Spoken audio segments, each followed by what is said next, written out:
Hi, Kevin Lentz, the pastor here at Trinity at Badger Ranch.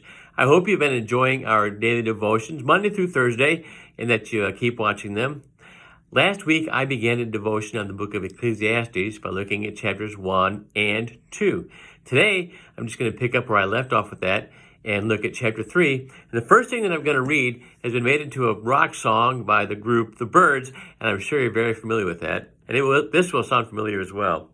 And it reads, "There's a time for everything and a season for every activity under heaven. Time to be born, time to die. Time to plant, time to uproot. Time to kill, time to heal. Time to tear down, time to build. Time to weep and a time to laugh. Time to mourn and a time to dance. Time to scatter stones and time to gather them. Time to embrace and time to refrain. Time to search and a time to give up. Time to keep and a time to throw away. Time to tear and a time to mend. Time to be silent and a time to speak. Time to love and a time to hate. Time for war and a time for peace." Now, that's an awful lot of times. And if we were to think about it, maybe we could even add to that list, because life is always throwing new things at us all the time, which is a good thing, because no matter where we are in our walk, in our faith as God's people, whatever time it is for us, we are never alone, because God does not forsake his children, and we give thanks for his promises for that.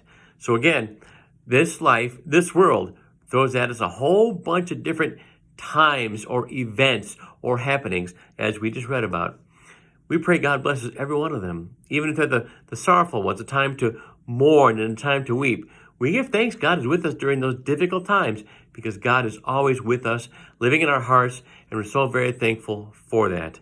Now, this continues, and I'll read verses 10 through 13. "I've seen the burden God has laid on mankind. He's made everything beautiful in its time. He's also set eternity in the hearts of men. Yet they cannot fathom what God has done from beginning to end. I know there is nothing better for mankind than to be happy and to do good while they live. That everyone may eat and drink and find satisfaction in all his toil, that is the gift of God." And there's no question about that, that if we can look at our lives and admit that we don't have everything, we don't possess every item that's out there in our garages, in our homes, in our bank accounts, what this really comes down to is the fact that when we take the gifts God has given us to be able to work, to toil, to labor, put them to use so we can even earn an income with them, that is a great day. Glorifying God, even if we don't think about it, by using the gifts God has given us, we are glorifying, honoring, praising our God, because we are simply being the people he has called us to be, by taking his gifts and using them to honor the one who has made us his sons and his daughters. So we know that those different times we talked about, again, they find us in different ways, but no matter what's going on, the fact that God has blessed us in a way that we can survive and even do pretty well in this life is great. Now I have one more verse to read to you, and there's verse 14.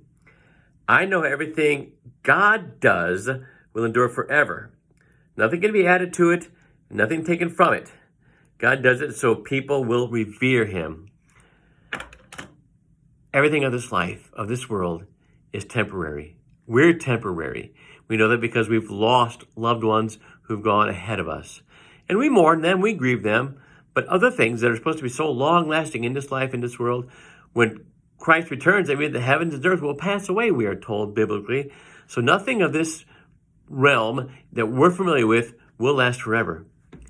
God will last forever. He'll love us forever. He'll forgive us forever. He'll be with us forever. We'll receive his mercy and his grace and his kindness forever, because that's who God is. What mankind does not last forever. What God does lasts forever. We are thankful for the permanence of that, the never-endingness of that, the eternity of that we have a God who has had no beginning and no end, and we will be with him when he calls us home. I hope you've enjoyed this time. We'll pick it up again next week, and I hope you're enjoying these overall devotions. God bless your day. Bye-bye.